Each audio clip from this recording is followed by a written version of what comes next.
When we have a real cool spring like this year, we had tillering going on for several weeks. And so consequently, when you get to head development, when do you spray? And so what we're looking at in between the stakes here was a 3-timing deal of fungicides where when the majority of the heads were out was the first timing. The second timing was looking at 5 days later, just randomly doing that. And the third timing was to be flowering. Well, this is being looked at in several states.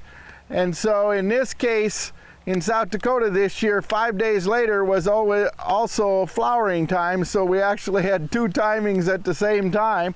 But that's the way the protocol stated, so that's the way we followed through. But the problem is with these fungicide applications is they're only good for 2 weeks. And you need to protect the wheat head at flowering. So if you put them on too early, you don't have the head out, so you've got no protection. If you get all the heads out, you've already got some of them flowering, and so you're missing the protection there.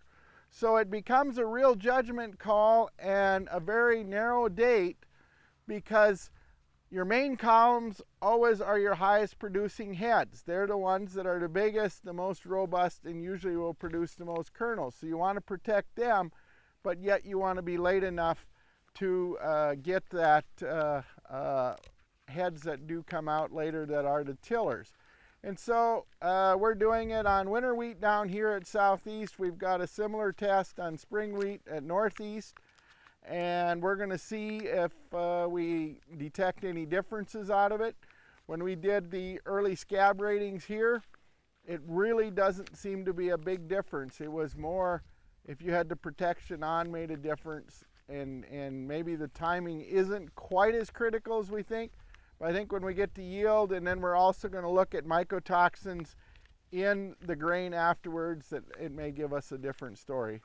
But just to give you an idea of some of the things we're trying to do in small plots so you don't have to have the disaster in big fields.